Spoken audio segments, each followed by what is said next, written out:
आज हम लोग मानव नेत्र एवं इसकी संरचना के बारे में जानेंगे।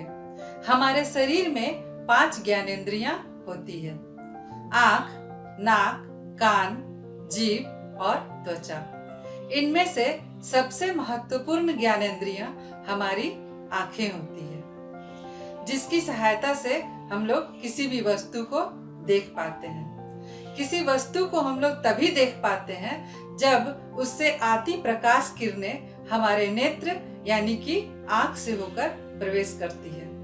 अतः हम कह सकते हैं कि किसी भी वस्तु को देखने के लिए हमारी आंखें और प्रकाश का होना जरूरी है। आइए अब हम नेत्र की संरचना के बारे में जानते हैं। कॉर्निया, आइरिस, पुतली, उत्तल लेंस। कॉर्निया और उत्तल लेंस के बीच में एक्वस ह्यूमर होता है। रेटिना, उत्तल लेंस और रेटिना के बीच में विट्रस ह्यूमर होता है। दृक् तंत्रिका, अंध बिंदु। अब इनके बारे में एक एक करके जानते हैं। कॉर्निया, आँख की बाहरी परत को कॉर्निया कहते हैं, जो सफेद और पारदर्शी होता है। यह प्रकाश को प्रवेश करने देती है एवं आँख के आंतरिक भागों की सुरक्षा करती है। जैसे आँख में धूल या कंकड़ पड़ जाते हैं तो उससे यह सुरक्षा प्रदान करती है। कॉर्निया के ठीक पीछे आइरिस होता है। अब आइरिस के बारे में जानते हैं। आइरिस एक गहरे रंग की मांसपेशी होती है, जिसके कारण आंखें अलग अलग रंग की दिखाई देती है। जैसे हम देखते हैं कि किसी का आंख ब्लू है, किसी का भूरा या किसी का काला।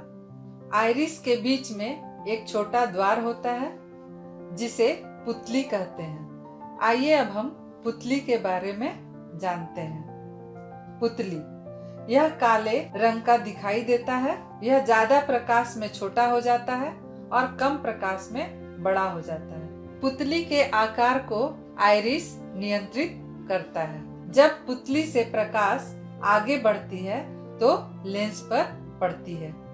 आइए अब हम लोग लेंस के बारे में जानते हैं। लेंस यह एक उत्तल लेंस होता है, जिसका मध्य भाग मोटा होता है।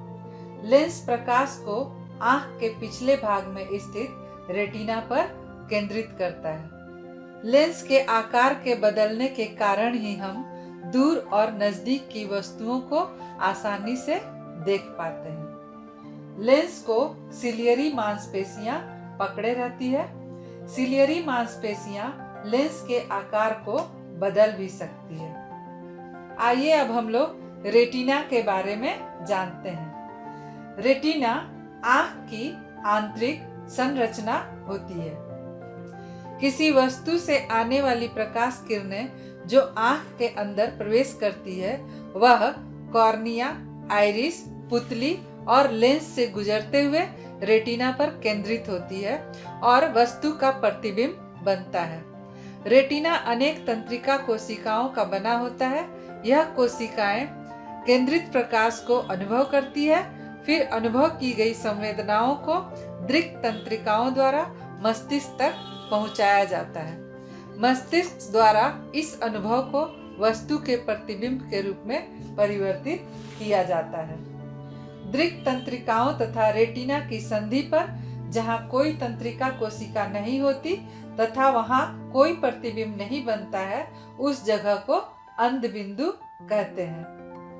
अब हम लोग एक्वस ह्यूमर क्या है इसके बारे में जानते हैं। एक्वस ह्यूमर कॉर्निया और लेंस के बीच में एक द्रव्य होता है जो आंख को पोषण प्रदान करता है, उसे एक्वस ह्यूमर कहते हैं। विट्रस ह्यूमर लेंस और रेटिना के बीच में जेली जैसा पदार्थ होता है, जिसे विट्रस ह्यूमर कहते हैं, जो पारदर्शी होता है और आंख को सहायता प्रदान करता है।